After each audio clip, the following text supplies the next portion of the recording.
Hello, Maverick fans. Welcome to another edition of the Mavpuckcast. Thank you again for tuning in and listening to us babble on about stuff. I'm Jason, And I am John. and we talk a lot about hockey, so that's what we're going to continue to talk about, particularly the UNO Mavericks. And this most recent trip up to North Dakota. Yeah, trip up to Grand Forks. One that we weren't sure how it was going to go.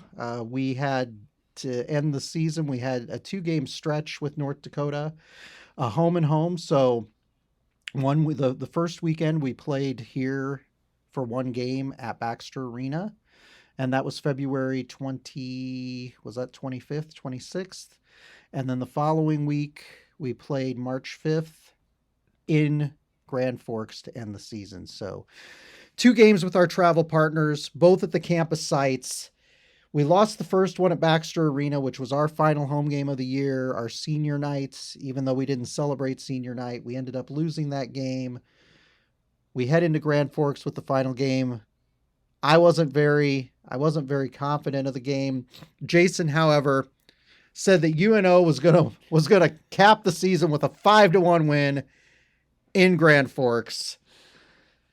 That's what happens. Boy, did I take a lot of flack for that one. That's what happens. That's what happens when I make the pessimistic pick. I don't pick them winning every game or sweeping every series.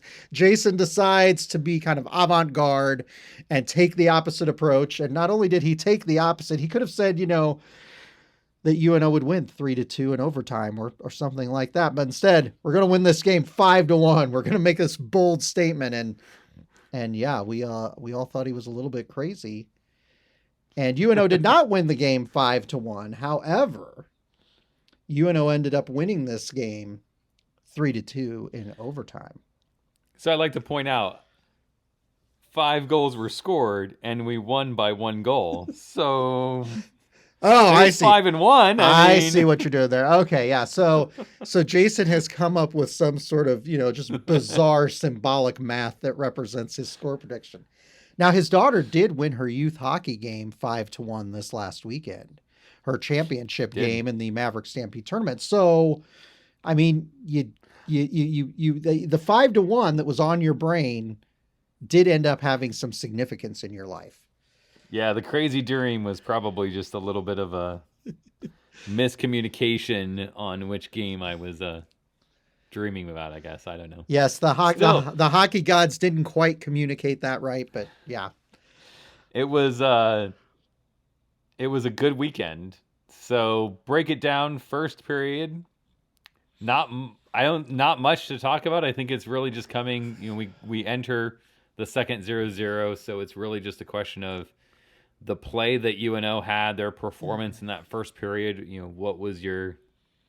What were you thinking at that point in time? I thought UNO played well the first period. The one thing that I noticed, and I don't know if you noticed, it didn't feel like sometimes when we go and play at North Dakota, there are certain games where it's felt like we were on our heels a little bit. It didn't feel that way this weekend at North Dakota, and certainly in that first period at North Dakota, we minimized the quality opportunities for North Dakota during the first period. So I thought we looked pretty strong during the first 20 minutes of play. And I felt good going into the second period, and I thought that it felt like a game that we could win early on, but you never know. A couple of, odd bounces here or there, and the game could go either direction. But I felt good going into the second period, and certainly UNO had a good second period in this game. I thought it was a good defensive period for the most part. Yep. I was really worried about. I was pretty much dead set on the fact that we weren't scoring 5 at that point in time. I mean, we put exactly 3 shots on goal in the first, so I was like, "Welp, at least I know my prediction is as crazy as it sounded when we said it." But those games where it's zero, because a lot of times UNO does get outshot. I say that now, and we'll probably find out UNO's outshot everybody. But my perception is that there's a number of games that we get outshot that we do really well in. But that one, I felt good just because it was 0-0 after the first. It's much better to be in that position than going down a goal or two. And so I felt good. And then obviously UNO gets a couple goals fairly early in the second. The first one, a power play goal by Kevin Conley. And like 15 seconds later, then Chase Primo. yeah, two of our most dependable scorers this season Right. get goals, and that puts us up 2-0. So I'm feeling pretty good. And honestly, Jason, I think at that point I was thinking maybe your 5-1 prediction was going to come true. It was still early in the game. There was still more than half of the game left to play, but I felt like UNO was playing a much stronger game than they had at Baxter Arena the week before. And obviously North Dakota had some of their starters back that weren't there at Baxter Arena. So I thought overall, I just thought it was a good performance because of that. You know, they didn't rest the same. They didn't. Kawaguchi and Pinto were both playing, so Right. I Yeah, I don't know. I mean, that after those two goals with that streak, I kind of thought we're really starting to kind of find a groove in the game. And yeah, I never thought that we would go toe to toe, shot to shot with North Dakota. You got to anticipate the skill gap being what it is, that we're gonna get outshot. It's just, can we capitalize on our opportunities, because they're going to come, and you're not going to get very many of them. So when you do get one, you gotta put the puck in the net, and to take advantage of that first power play, that opportunity. That I think was a good sign, and then just to answer that with a great drive by Primo, I think it's just what the team kind of needed. I was a little worried about the performance after that. I thought they kind of went a little flat after that. right in the latter half of the second period, they did go flat. And you worried about that because North Dakota gets a goal with about 6 minutes left in the period. And you're a little bit worried. They've cut it to one goal at that point. They end the period down one. You never know what's going to happen in the third period. I was a little bit worried that the momentum was on North Dakota's side. And I felt like the momentum switched a little bit. And just for everybody out there listening, Jason and I are talking about a game from 3 days ago. So I'm remember this a bit, but you will remember that UNO had an opportunity to go up 3-0 in that second period, and they spent a long time reviewing the goal. And I felt like before that review took place, all of the momentum seemed like it was on UNO's side. And it felt a little bit after that, like that long gap, that long delay kind of hurt our momentum a little bit in that period. And I felt it gave North Dakota a chance to kind of regroup and get their bearings and get things back together as that period wore on. Yeah, so third period starts, and I think I was really worried because 15 seconds in and North Dakota's got it tied, and I'm like, well, there goes our chance.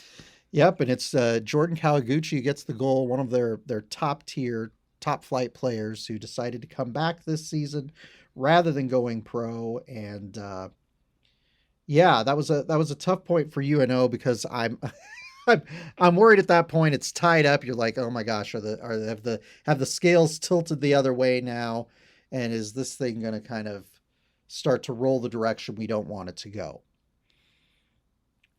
But we played a pretty even third. We did play a pretty even third, absolutely. And look, we had some opportunities there, and it would have been great to take care of business in overtime. Yeah, they get through. In regulation. I'm sorry. It would have been great to take care of the game in regulation. That ultimately didn't happen. So we go to overtime, and I tell you what, in that 3-on-3 overtime period that the entire NCAA hockey apparatus is doing this season, you're never sure what's going to happen. There's a lot of open ice. There's a lot of room for players to maneuver in that.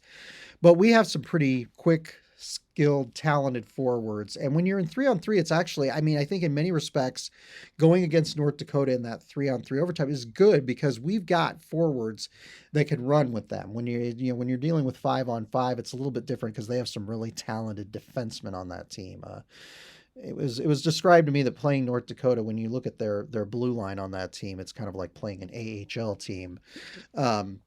Somebody made that an analogy to me. I don't know if I quite buy the analogy, but I thought it was an interesting analogy. And you look at the talent they have. So 3-on-3, we've got some quick, fast forwards, some very talented forwards who can maneuver with that kind of open space, and ultimately it's a good opportunity for us. Plus, we've just played in a lot of overtime games this year, so we have a lot of experience. And I think the attitude of our guys is kind of a little bit better than the attitude for North Dakota at that point in time. Obviously, their motivation is to win in front of their fans on their last home game. Seniors and stuff, anticipating them leaving, all that stuff we talked about in the last podcast about what it is, what this game is at North Dakota. But ultimately, it came down to regulation or overtime really doesn't matter a whole lot for UNO. A win's a win because they're playing for image, right? Because the points don't matter. We're not going to go up or down. Right. Who we play is irrelevant because it's completely dependent on the St. Cloud Duluth game. Right. So what are you going after is very much kind of, I think, plays into that. Right. They didn't have a lot to play for. They'd already secured first place. They're a highly ranked team. They're going to be in the NCAA tournament, and it's going to be in Grand Forks, and they're the host school, so they're going to play there. So their future's pretty much determined at North Dakota currently. Ours was pretty much determined, honestly, as far as the immediate future goes, because we knew we were in fourth place. We knew where we were. We knew that we were going to play Denver because they canceled their last two games. And Miami and Western didn't have any more games. So, right. Yeah, so they were in fifth place, so we knew we were going to be playing Denver. The only thing that we were playing for is to try to make an impression on somebody, whoever that person is, which we've been reading a lot of stuff lately, as far as the NCAA tournament goes. And I thought it was important for them to get a road win, but certainly as far as their immediate future, not a ton of motivation. So it could have gone either way for sure. Yeah. And I think when you're dealing with that human aspect, as we said before, it's not a lot of times necessarily just the fact that you win or you don't, like it gets to with pairwise and stuff. Like pairwise doesn't care that you win, 3-2 versus 4-1 or something. Like for the most part, the variation in wins in goals scored, goals against is a small factor into that. So you're really just looking at, you've got to come out of here with a win. And I think that their play, particularly in overtime, really kind of sealed that. Like they were out to find a way to win this game, and it forced the penalty by North Dakota. I've seen the North Dakota fan sites and stuff all in uproars about the penalty, but I don't know. Maybe I'm just glossy-eyed from the other end of the spectrum, but I look at that going, yeah, well, it was a slash. Like, yeah, don't do that. And they've been telling you not to do that all season, all last season. This isn't just a rule change, point of emphasis this year. We said this last year. Stop doing that. Yep. And it was a slash, and that's all it's a slash. So you went on the penalty kill, and 20 seconds into the penalty, and Taylor Ward gets the game-winning goal. Yep. We've talked a lot about Taylor Ward, about how it seems like it's been a quiet season for him, but it's really interesting. I mean, he is our leading goal scorer on the team this season with 11. Overall points, he's third on the team when you throw assists in there, but I mean, he really is a dependable guy. And obviously being the son of a former North Dakota player, that's, got to be a great feeling for him to get the game winner in overtime. And that's what we need him to be. Yeah. We've talked about player roles at the beginning of the season and what guys are, and we've talked about Weiss a lot about what his role is. You don't expect him to go out there and lead your team in goals. You expect Weiss to be your playmaker. He should be your assist leader. He should be in the top, 3, probably 4, 5, maybe in points. Most of those being assists. That's what we expect out of that player, right? Yep. You expect Conley to win faceoffs and be that dirt grit leader. Yep. You expect Primo to be a producer, both offensive, fairly even producer with both offensive statistics and goals and assists. Right. Those are the things that we talked about with these guys. All right, John. So let's pick our players of the game. Since there's only one game this weekend, we don't have to do of the weekend. It is actually a player of the game. Just this game, absolutely. Do you want me to pick? So, I know it's the scramble for who gets the easy one, right? Yes, it is. Yeah, you read that situation well. Do you want me to pick? Can I pick? I read the play. Yeah. All right, John, you get the pick. Go ahead. I'm going to pick Taylor Ward because he got the game winner in overtime. And like I said, that's a situation 3-on-3. You never know what'll happen. That's one of those deals where it either happens like right away, right after the overtime period is started, or it might drag on until the bitter end, and then the game might officially end in a tie, and you might go to the shootout to determine the extra conference points. So, good job for Taylor Ward on that goal this weekend. He also had an assist on the first goal, the Conley goal. So. I think it was just, to me, the narrative of having, the son of a former, North Dakota star get that game winner in overtime to end the regular season was fantastic. So good job for Taylor Ward, one of our most dependable players the last 3 seasons. So great way for him to cap that last game up in Grand Forks.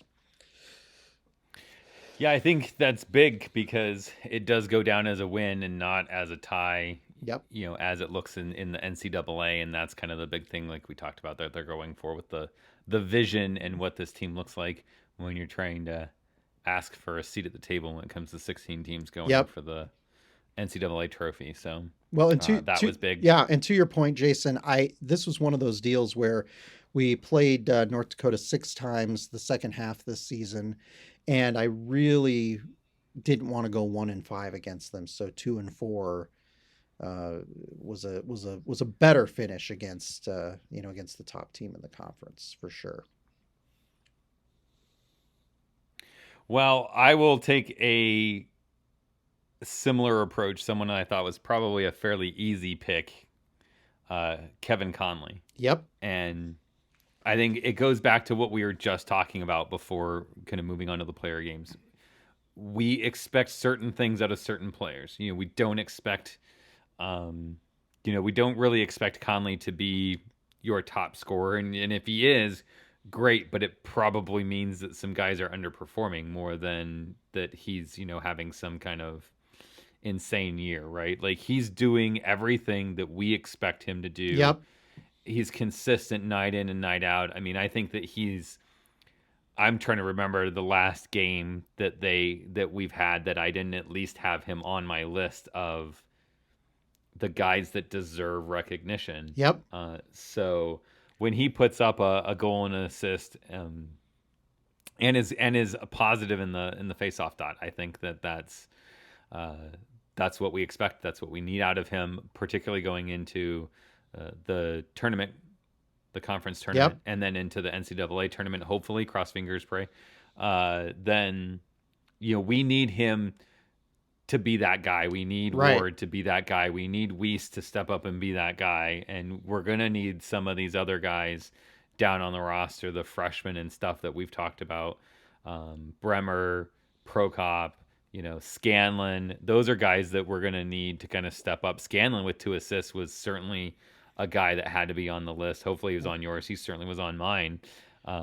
He's one of those guys like Connolly where game in, game out, he's just a really dependable player who seems to make a difference. And I think that's the thing, like you were just mentioning there, as we head into postseason, the teams that tend to have a lot of success are the teams with a lot of veteran players, veteran leadership, and then it's those younger guys who kind of fill in the gaps, and their game rises up to that next level, so that they can. It's I've watched this with UNO teams before. When you have one of those teams that they show their depth, and the veterans, kind of take charge and say, the end may be near, and so we want to make the most out of this experience. That leadership can really kind of pull those guys who are the younger guys, the underclassmen on the roster along with them, and everybody's game elevates as a result. So I'll be interested to see how that goes the next few weeks. But yeah, Kevin Conley obviously is one of those guys I think we talk about in nearly every series this season.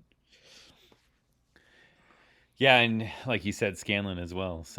Yep. So that moves us into, I know typically we do kind of an intermediary segment here where we talk about something, crazy like concessions at Baxter or, weird fans on Twitter or something like that. And we're just going to jump straight into our next game, the first game in the NCHC playoff, which typically would have been here at Baxter for a best of 3 series, Yep. and is now up in Grand Forks with a win or go home against Denver. Yep, one and done, sudden death type of game, type of situation. No best of 3, so it creates a potentially exciting scenario for these first 4 games with all 8 teams in the conference up in Grand Forks, because it trying to be a team, especially if you're an underdog team, winning a best of 3 series in the first round of the NCHC playoffs can be a real challenge, especially if you get down a game, then you're really behind the 8 ball. But here, all these teams know is that they just have to put together a good 60-minute game. And any of the teams in this conference, no matter how low they are in the standings, can come in and do that. So it's a pretty exciting thing. And I don't know if I want it to be that exciting, because obviously that could end up biting a team like UNO in the standings. When you're the number 4 seed playing the number 5 seed, that's one that's potentially ripe for an upset. So these will be interesting things going in. So this will be kind of fun to look at this and make some predictions here and talk about what we think might happen. And I think that there's some teams that it'll be really intriguing to see how they do, right? Yep. CC had the COVID. Yep. So how are they, they haven't had the same practice time. They haven't had the same prep time as the other teams. So what do they look like coming in? Typically I would expect them to come in, really rusty. And so we're just having to figure out, like, how are these teams going to perform, based on how they kind of lead into. And that goes into the UNO DU game. The question is how does DU come in? How do they play against Omaha, having not sharpened themselves against a 2-game series with Carlisle College leading into the playoffs? Yeah, they're basically going to have 2 weeks off, and you never know how that'll affect. Sometimes it can go one way or the other. Sometimes that'll help a team. Sometimes having the rest, having the break, if there are any little small nagging injuries that you need to get over, that can help. It might give you some time to work on things. They knew that they were going to play Omaha. It'll give them time to watch some film. They're a team that, despite the fact that they're a bit down this year, they're a team that has always kind of had our number, and they played well in all 4 of the games that we played against them in the second half this season. So it could go either way. On the other hand, like you say, does having that long break off for Denver when they're playing us, or the long break for CC playing St. Cloud State, is that a disadvantage because they're not going to be quite as sharp and they're not going to be in game form? And I don't know what's going to happen. I think it'd be interesting for UNO. Obviously, we have a significantly better record than DU. We played them really well. We obviously have a lot of motivation against them because of the struggles that we've had against them the past several seasons. But boy, this is a tough one to pick, and honestly, Jason, I don't know how. And I am going to do this because I know that this drives people nuts, but I have to throw this in there. You look at DU as a team; they struggled a little bit in the pod. Obviously, they weren't playing at home. It was a neutral deal for them playing here in Omaha back in December. And I mean, really, they're always a tough team at Magnus Arena. Jason knows this because he used to attend their games regularly in person back when he lived in Colorado. They only, of the 22 games they played, only 6 of those were played at Magnus Arena, which is, I mean, it's amazing to think about. Because of the pod structure, they only played 6 on their home ice. So, yeah, I mean, I don't know. Do you want me to make a prediction here? Do you just want me to be bold? I think we're ready for predictions. I hate to start off with our team because how the thing is, I picked against our team and they ended up getting a really big win in Grand Forks last. So there's part of the superstitious part of my brain that's like, do I keep that dynamic going? Boy, last year we were set to face Denver in the NCHC playoffs. And I really thought that was going to be a weekend that we were going to break through and we were going to win out there. I thought we were going to upset them out there. And then COVID came along and it completely canceled the series. So I'm going to say UNO wins. Wins, which we're going to be cursing the fact that I did that, but I'm going to say UNO wins that first game. Gets their first NCHC playoff. You gotta give us a score here. You can't get out without a score. Oh boy, it's postseason, and the one thing about the postseason that I always enjoy are those kind of close down to the wire nail biter games. So I'm gonna say that we win that game. I'm gonna say we win the game 2-1. I'm gonna say it's gonna be a really close nip tuck type game. I'm gonna say that this is gonna be a game. And this is probably going to be the way it is during the postseason. This is going to be a game where Isaiah Seville is going to have to come up big in net. He's had some really just terrific saves the last couple of games in the last few series this season. It seems like he's having his signature save moments during some of these games. So yes, so I'm going to go that UNO is going to win. What I say, 2-1. I'm going to say we win 2-1. Okay. I think that Denver's going to have some rust. I don't see how having just practice and no games leading into it is going to be helpful for Denver. I think they have more to prove than UNO does, but I also look at it going outside of a rush to the finish for them and winning the NCHC tournament. I don't see any way that they make it into the top 16 conversation for the playoffs. Exactly. And I would agree with that. And that's the thing. They have all the motivation and they know because they're the host school at the I guess that's the West Regional out in Loveland. I guess the Midwest Regional is the Grand Forks one, or I don't know how they labeled those two regionals, but they know that if they get the auto bid, they're hosting, 40 minutes from Denver in Loveland, Colorado for a regional, regardless of what their seed would be. So they have a lot to play for. You go through this deal and you're like, you win 3 games and boom, you're in the NCAA tournament. So, right. So yeah, that'll be interesting to see that. But like you said, they haven't played for a while here. We have, and we got to finish with the toughest team in the conference, North Dakota. The other thing to factor into this conversation is that Denver and Omaha is not opening night. You've got 2 games that lead into us, so you will have a fair idea, I think, at least about, is your next game against North Dakota or not? Both of these teams could end up being the lower seed in the second round, and that may or may not influence the way they play or what their expectations are or anything like that. So I think there's a lot of factors that kind of play into this. I'm with you, though. I see UNO getting out of this. I think that they know they're a bubble team. They know they have to perform well. Yep. I think we have more offensive upside than Denver at this point in time. I would agree. Kind of struggling to figure things out. But I'm gonna go. I'm gonna go a little bit higher scoring affair. I think it's gonna be a 4-2 victory for UNO. Okay. I'm thinking probably 3-2 with an empty net goal is how Yep. I would At the probably end. see Yep. it. Yep. Sure, I could see that So too. maybe I'm wrong. Maybe it is 4 quote unquote real goals. But I just that's kind of the vision I have at least for it. So Yeah. I think it'll be fun. We'll go through the rest of the bracket here for the Frozen Face Off all the way to the end, and we'll see John and I who we see kind of taking home the championship. And Yep. so you can stick with us. Otherwise, normally the podcast would be over right here because we were talking about the next game. So, but we're not done yet. Stick with us. Yep. John, let's go to the top of the bracket. North Dakota, Miami.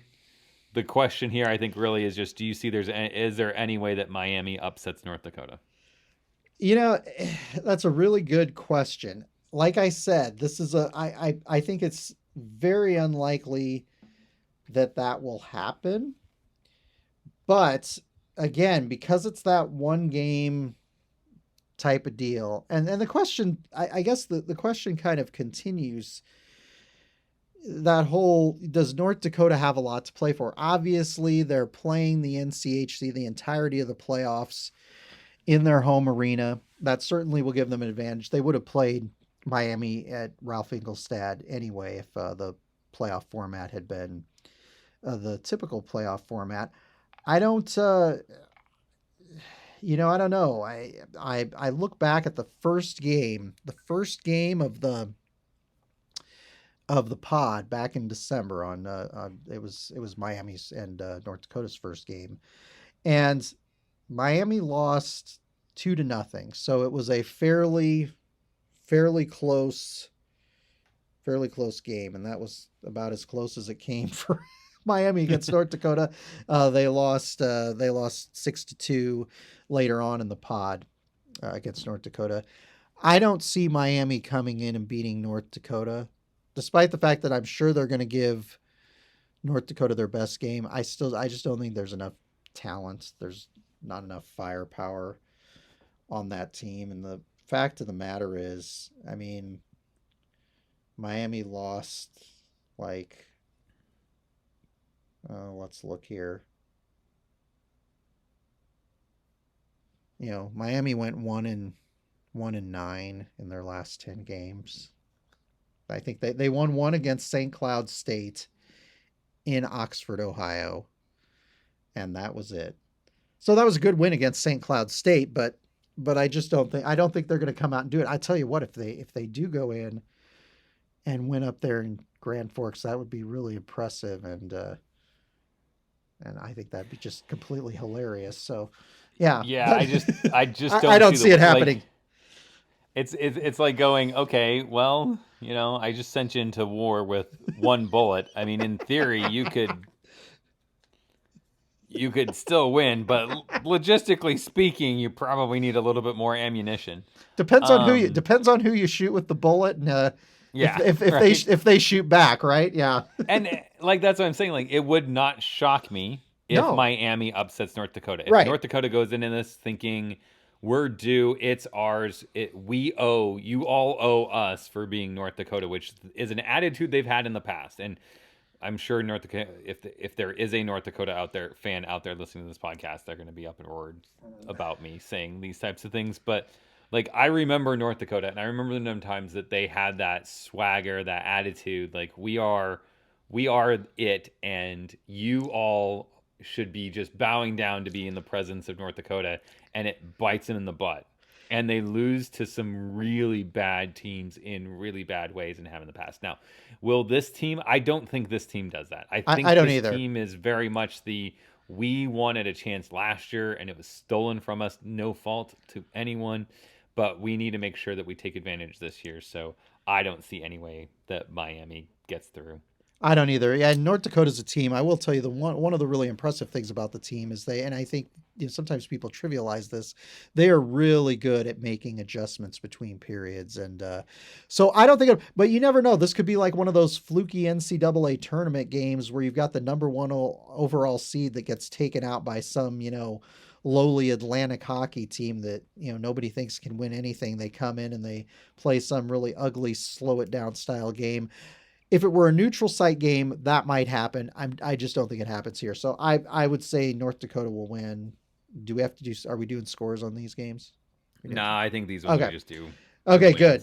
Thank you. Because, Yeah, because I don't want to, yeah. Because, well, and that's, to get to that point, though, like, part of the reason we don't do scores is because this could very much, any one of these games could be a muck it up close, 3-3 late, like you've got UNO winning, 2-1. Right. It very much could be a 5 minutes to go in the third, and it's 1-1, and it's just a strange bounce, a weird dump in, a shot off someone's butt. Like, these kinds of crazy things happen. Turnover in the neutral zone that leads to a guy, breaking behind the defenseman, and So, or you get refs that are just out to, make a name for themselves, and they call a borderline penalty late in a game, and it gives a team a win.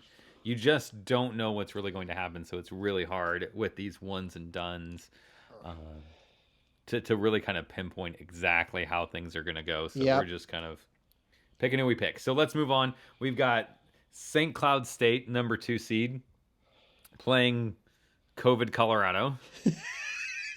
Yeah. COVID Rado College. COVID Rado College, yes. Yeah, and I got to tell you, I not knowing who, who knows? I'm assuming some players will be out for Colorado College, but I don't know. It's hard to say. I mean, we're dealing with a team. I will tell you, I do think Colorado College is a stronger team than Miami. A couple weeks ago they went into Duluth and beat Duluth on their senior night up there. So I don't know. This is an interesting game. I still think St. Cloud. I think St. Cloud comes away with the win over Colorado College. And I feel I'm picking all the high seeds, aren't I? But well, I'm with you. Yeah. I think that St. Cloud gets through, mostly just because while I think that of the teams that could up between Miami and CC of those two teams, if I had to say one of them's going to upset, I'm going to pick CC. I don't see Miami just having the firepower to pull off an upset, even if Miami was playing St. Cloud. I think Colorado College has that potential, and they've shown that potential. I just think that their COVID protocol, it's not just that they didn't play games, it's that they don't practice. Like, they got nothing. They're coming in cold. If there's one game that ends up in a blowout, this is my pick for a game that might just be a St. Cloud blowout at Colorado College, just because Colorado College isn't sharp and ready because of COVID protocol. Yeah, you just and you never know. But like you said, of those the 7th and 8th place teams, I do think Colorado College is the one that can go in and potentially upset them. They beat St. Cloud back in the pod back in December. So, I mean, who knows? That's the one I think could be the upset special there. But I do think St. Cloud will win, and part of it's just because they've got some really talented veteran players. Certainly David Rennick in net, who seems like he's been there for 7 years now. He's a really good, solid goaltender for them. And obviously this time of year is when veteran goaltending really seems to make a difference. So I'm going to say St. Cloud wins the first game. Right. Okay, so we move on. We both picked St. Cloud State there, so we move on. Duluth and Western Michigan, your 3-6 matchup.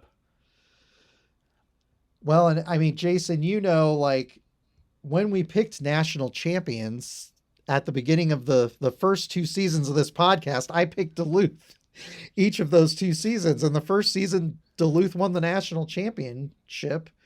And then last season, I picked Duluth, and then we don't know who was going to play for the national championship. I don't know that Duluth is as talented as some of those teams, and certainly, when they had Hunter Shepard in net for them. But gosh, I don't want to pick all the upper seeds to win. I feel like that's too easy. I feel like this is one, and I'm just going to go out on a limb here. This may completely throw off my bracket, but I'm going to say Western Michigan. I'm going to say Western Michigan goes in here and wins this game. And I don't know why, really. Western Michigan's a team that if you look at their tenure under Andy Murray, they're one of those teams that they play really, really well in Lawson Ice Arena. And having been in Lawson Ice Arena 3 times on road trips to watch the UNO hockey team there, it's an uncomfortable place to be. I'm sure it's an uncomfortable place for their opponents to play. They're a team that tends to do really well in Kalamazoo, but they don't do really well when they leave the confines of Kalamazoo. But this time, they have a lot to play for. And like we were talking about, the top 3 teams in this conference are probably in the NCAA tournament. But Western Michigan's a team that's on the outside looking in. They're probably also ticked a little bit that even though they ended with more conference points than Denver, because they didn't get to play those last 2 games, leapfrogged them in the standings with the formula that the NCHC used to determine that. So normally, there was a shot. I don't think a particularly good shot that they would have played us in that first round. Now they're playing Duluth, and I'm going to go for Western Michigan. They have been playing better hockey of late, and And that's we have the same bracket so far, so this will be interesting moving forward. My reason for picking them is what you just mentioned there at the end, which was they had higher expectations for this season. They ran into injury troubles and had some system issues in the pod in Omaha at the beginning of the season. And the second half of the season, they really seem to have been kind of finding their game. I think that they're playing at their best right now, and that's a dangerous team. And we had said in prior podcasts, kind of forecasting and looking ahead to this tournament, that as hard as it is to go up against DU again, and they've had our number before, I'd almost rather see DU than Western Michigan because of the way they're playing. Right. So I feel like UNO got a better draw against Denver. And I'm kind of glad we don't have to play Western Michigan. So I picked Western Michigan as well. Yeah, and you're looking, Western won their last 5 games. They beat St. Cloud and St. Cloud, and then at Lawson they swept Duluth, and then they swept Miami in a home-and-home series to end the season. But yeah, they got off to a rough start in the pod, and like I said, they've had most of their success at Lawson Ice Arena this year, but I don't know, they beat some really good teams on that other side of the conference, the eastern side, half of the conference, the way that they did the schedule this year. So it's a team that they're familiar with. It's a team that they've played 4 times this season. So, yep. I'm gonna say that too. So that'll be our upset special for the first round. That's the only upset we've picked, so we'll see how that goes. So since we've got the same ones, let's just kind of keep moving on. Instead of, I was gonna have us kind of go bracket by bracket with the final 3 games, but let's do this next round here. So we've both got North Dakota now, because they get reseeded, plays Western Michigan. Yep. Your pick. Ooh, that would be a really entertaining game. I hope that happens because I'm really excited to watch that one. Gosh. Again, Western faced North Dakota back in the pod, and we talked about some of the injury issues that they had. I mean, we beat Western Michigan 10-2 back in the pod, and they did not look like a very good team, but they've become stronger. So they're a different team than they were back in December. This is a tough one, but first of all, I like our bracket because we don't have to play North Dakota in that second game. So I'm going to say North Dakota beats Western Michigan in that second game. The run runs out for the Broncos at that point. I would say the same. The hard thing picking against North Dakota is that they're playing a conference championship at home all the way through. Like, this is a home game. You know those stands are going to be filled with 90-some% North Dakota fans. Exactly. and playing Western Michigan, I just don't see North Dakota doesn't lose to another team. North Dakota loses to North Dakota at this Yep. point in time is how Yep. I look at it. And Exactly. I just don't know that happens at this level. We'll see. But So I will pick North Dakota there as yep. well. So now you have a 2-4 matchup with St. Cloud State and UNO. Ooh, this is a tough one. Obviously we had success against St. Cloud State in the pod. We split against them officially. But we played well both of those games. I don't know. We were playing those on our home ice. I don't know if we were the designated home or road team, but I don't know. This is a tough one. I'm going to say that at that point, UNO is going to feel like they did what they needed to do. And they are going to lose to St. Cloud State in that second game of the NCHC playoffs. I think we finally have a difference of opinion. I thought you might pick this way. That's why I'm like, I think I'll go. Yeah. This format's anything that can happen, which is what makes it so difficult. We've talked about, but we have played St. Cloud well. I think that UNO will have the high of beating DU at that point in time, and the concern is that they are, like you said, coming off that adrenaline rush of, we got the better of a team that's had our number so many times for so many years. Yep. And I mean, at that point in time, most of the pundits would say that, if UNO beats Denver, they're a virtual lock to make it in to the field of 16. So, what more do they have to play for? But this team, I think that they can play in some close games. Their penalty kill's been so well. Like, special teams, I feel pretty good about. The power play's been doing, better. So I think personally, I think it's a close game. And I think UNO finds a way to win by a goal. I really think this is going to be, if you want good hockey, if what we're envisioning is what happens, this is probably the best game of the tournament. I would say. Like, I think this is going to be an exciting hockey game. Yeah, it'd be a fantastic hockey game. And I'll tell you what, this is one of those deals where UNO could be like, you know what? We got our first win in a conference tournament in ages. We have an opportunity here to kind of run the tables and do something really special. Make it to the NCHC finals, which we haven't done as a program yet. We're the only team in the conference that hasn't made it to the final four teams in the conference tournament format. So who knows what the attitude, but if they see that matchup, they might seize the opportunity and take advantage of it and get the job done. Certainly St. Cloud State is a team that they can beat. I'm worried they're going to, have a metaphorical hangover from too much celebrating after the DU win. I could be wrong, but we'll see. You could very well be right on that, Jason. Yep. This is not the consensus. I know there's people out there that disagree with this, but I would say that this is the best league in NCAA men's hockey right now. Yep. And none of these games are going to be snoozers. So no matter what happens, it will be exciting and it'll be fun to watch. Yep. So your Frozen Face-Off Championship is North Dakota, St. Cloud State, number 1 versus number 2. Yep. And your pick is St. Cloud State. Upset at the end, huh?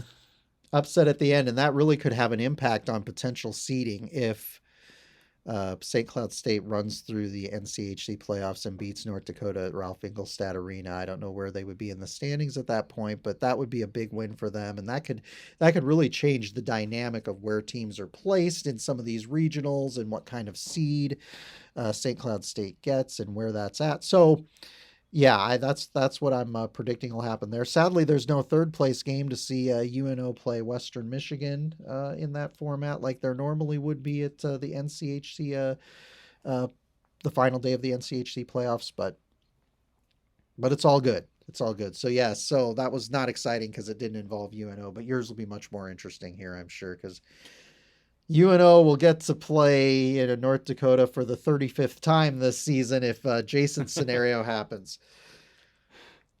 Yeah, and unfortunately, I don't think it'll be that much of a different outcome than we've seen. Right. I have a hard time if this was in Omaha, if this was in Minnesota Right. and was a neutral site, Yep. like I totally would have a different opinion Yep. of how these games go. Yep. But this is North Dakota playing at home in front of their home fans with a chance to do something that may never happen again. Yep. You may never see an NCHC team win a championship in their own building. Yep. Exactly right. And I just think that North Dakota is going to have that on their mind, and I think they're going to close it out. And I just, like I said, I just don't know how I can pick a team that's literally on the road in what should be a neutral format. And I think that's my biggest knock to the NCHC right now is that this is a tournament. This isn't, the first half of the season, second half of the season. Right. Like this to me is set up to make North Dakota the NCHC champions, and Yep. I don't know that anyone's going to be able to beat them. So money, money, money, money. yeah, well, it is. This was their best shot at making money on this thing, was to hold it in North Dakota, where you knew that their fans would come out, and you figured, and I can't remember what percentage of fans we had looked at the tickets. I don't know what percentage of fans they're going to have, if it's the same percentage they've had for their games, or if they're going to have more people at the games. But that's one of the factors too to remember, is that it's going to be a partisan crowd. Likely. Oh yeah, because North Dakota season ticket holders had that opportunity to buy tickets right off the bat. So right. I mean, every team in the NCHC that's not North Dakota is at a disadvantage, right? Even when they're not playing North Dakota, right? Exactly. So, yeah, we'll see, and to dabble in some conspiracy because I will say, I heard this from one person, so it's a single source, and I hate to say this because I know he listens to the podcast every once in a while, but I don't trust what he says 100% sometimes. Okay. So he's listening, and I'm going to get text messages from him, and okay. I'm sorry. But, okay. When it's one source, I can't say for certain. But I will say that what he told me was that the discussion at the beginning of the season was if they had to do a pod at the beginning, like a first half pod and a second half pod. Right. Where were the sites going to be? And they were narrowing sites down and stuff, looking at that. Where do we use this? And North Dakota said in that situation, they didn't want to be the first half pod. They would take UNO, let UNO have it at Baxter, and then the second pod would be at North Dakota. And that discussion is what led to this being at North Dakota. And if that's the case, like, it's good to North Dakota for like seeing down the road and saying, hey, we need every advantage we can to kind of finalize this. But like, I really dislike this decision by the NCHC to have this at a university. Like, if you can't secure a neutral site, to have a pod, even if it's no fans, just to be able to, do it at Verizon Center. I saw that, or it's not is it Target Center, or yeah, the Target Center had some high school thing in Minnesota, and there were no fans. It was all streamed, but the tournament, like, I don't remember, it was high school basketball or something like that. But I mean, it was at that arena. Like, right. That's fine to me. Like, I'd rather have these teams at a neutral site. I really don't like the fact that North Dakota is playing a home, and I said it on the prior podcast that it's salt in a wound that you essentially said we're giving first right of tickets to North Dakota fans.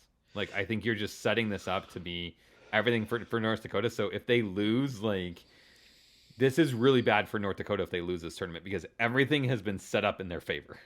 Well, yeah, and it's bad for the NCHC too. Although I guess the tickets they've sold are the tickets that they've sold, but I don't know if they get a percentage of the concessions and everything else holding it there. Obviously, they may have looked into holding it at the Excel Center as they have been doing with the NCHC Frozen Face-Off each year. Maybe it was just out of the realm of possibility. Maybe it costs too much. Maybe because of the restrictions in Minnesota, they weren't able to do it. So obviously, this was kind of like we were saying, this was a way to make some money because that North Dakota fans will turn out for this type of a deal. But it does give an advantage, and it is a little disconcerting because you look at some of the conferences like the Big Ten hockey conference, for example, that they alternated their conference championship in the early years of that conference between Minnesota and Detroit, the Minneapolis, St. Paul, and Detroit, when that conference first started, and now they have a campus site final, and you would kind of hate to see this eventually lead to a campus site with the idea of, well, North Dakota's a team that would be there every year, so they would be hosting at least part of it, and maybe because they're likely to be a number one seed, we just keep doing it this way going forward with the idea that we can make some money and save some costs on facility rental and all the logistics and that type of thing. So you hate to see that happen. But I don't know who you heard that conspiracy theory from, Jason, but I heard the same conspiracy theory. So well, and I'm pretty sure it's not from the same person. So no, it's definitely not from the same person. And I don't know that I try to be very diplomatic and nice. So I'm like, no, it's not that at all. But you never know. It's like you get your pick, North Dakota. You can either have the pod at the beginning of the season or you can have the Frozen Face-Off at the end of the season. Which do you want? And at that point, you're like, we might need some wins in the NCHC playoffs. So yeah, we'll take that one at. I mean, if you give me that choice, I'd take that one every. It's fewer games, but even if you told me like you can have 50% of the ticket revenue in the first half pod, but you get 0% of the revenue in the tournament, I still take the tournament. I take the tournament every time. Yeah, could you imagine if they're games that matter? Like I take the tournament every time, no question, no hesitation. Oh, and that would have been fun to have that here in Omaha. I could have gone and watched the games. Yeah, that would have been fun to go watch some of those games, and yeah, great deal. But yeah, it's gonna be really. But even if you have it here in Omaha, like don't have it at Baxter. What about Ralston Arena? Well, Ralston what Arena about CenturyLink? The CenturyLink Center, yeah. Or I guess the CHI Health Center is what it's called now. So, yeah. Right. Yeah, have it there. That could definitely be a cool neutral site tournament. That would be actually be a great location for the NCHC to continue, or to not continue, to consider hosting the event at some point down the road, because it's kind of centrally located between all the teams. There's not really an advantage. Obviously, it's everybody kind of has to travel, and you're away from that hockey base up in the Twin Cities. But yeah, if you'd had it in Omaha, yeah. I mean, they've got ECHL arenas, in the Midwest here that they could utilize. Even some of these other USHL rinks. Sure. Des Moines, like Sioux Falls. There's opportunities out there where you could, tap into, even in the future when fans are back and stuff like that. Like, why not? I mean, I get that you have fewer seats. That's certainly a valid argument and stuff to kind of consider. But I don't know. I don't like the idea of it being on a college campus. I don't like the way the Big Ten does it. No. And I wouldn't like to see us move that direction. I just don't think it's fair. I wouldn't either. I do worry that that's going to happen because right now, you look at a conference like ours or a conference like Hockey East, where they play in these, NHL venues for their conference championship. And it's pretty cool to see the team on that stage. And I know that when we went to the CCHA final, the finals, the two seasons that we went, it was really cool to get to see them play at Joe Louis Arena in Detroit, even though it was kind of a hole and downtown Detroit was just a gigantic mess. Regardless of that, it was a really cool experience to see that. So I worry too, because of money and logistics and all of that they will eventually go to a campus site thing. And I think it'll lose some of its kind of, I don't know. I just think it'll lose a lot of its appeal to fans. Yeah. That's my opinion. But well, until we hit that point, we'll enjoy the games that we get to see this year. Yeah, hopefully we get to see UNO in more than one game this next weekend up in Grand Forks. But if not, we'll watch one game and then we'll keep our fingers crossed and say a few Hail Marys and light some candles and hope that the team makes the NCAA tournament. So I guess, Jason, until next time, until all that stuff shakes out at the NCHC playoffs and the NCHC Frozen Face-Off, go Mavs. Go Mavs.